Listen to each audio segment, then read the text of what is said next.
अस्सलाम वालेकुम दोस्तों। फवाद चौधरी और उसकी बेगम हिबा फवाद ने इमरान खान से मुलाकात की है ज़मान पार्क में, और कुछ दिन पहले ही मुलाकात की है, लेकिन उसकी अंदर की खबर अब बाहर आई है ज़राए के मुताबिक। वो खबर आपको अभी बताते हैं। पहले उससे पहले फवाद चौधरी का आजकल सोशल मीडिया पर एक बयान वायरल हो रहा है। वो बयान ये है कि फवाद चौधरी ने कहा कि जनरल ज़िया के एक नाई बाल काटता था, और जब भी जनरल ज़िया से वो सवाल करता था कि इलेक्शन कब करवा रहे हैं, तो इस जनरल ज़िया परेशान हो जाते थे। इसके बाद जनरल ज़िया के नाई को एजेंसियों ने उठा लिया और उसे कहा कि तुम बार बार ये सवाल क्यों करते हो। तो जनरल ज़िया के नाई ने कहा कि मैं सवाल इसलिए करता हूँ कि जब भी मैं इलेक्शन का नाम लेता हूँ तो जनरल ज़िया के बाल खड़े हो जाते हैं, और उसके बाद मुझे बाल काटने में आसानी होती है।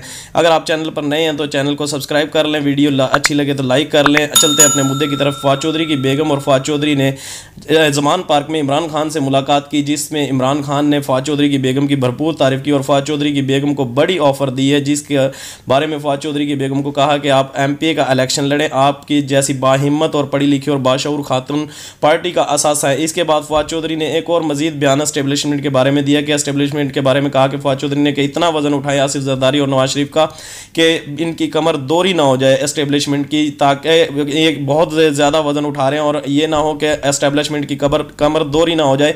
और मजीद के फवाद चौधरी 2018 में PTI ज्वाइन किया फवाद चौधरी ने, और इससे पहले मुस्लिम लीग काफ में थे और फिर पीपल्स पार्टी में थे। ज़्यादातर फवाद चौधरी ने इक़्तिदार को ही इंजॉय किया है।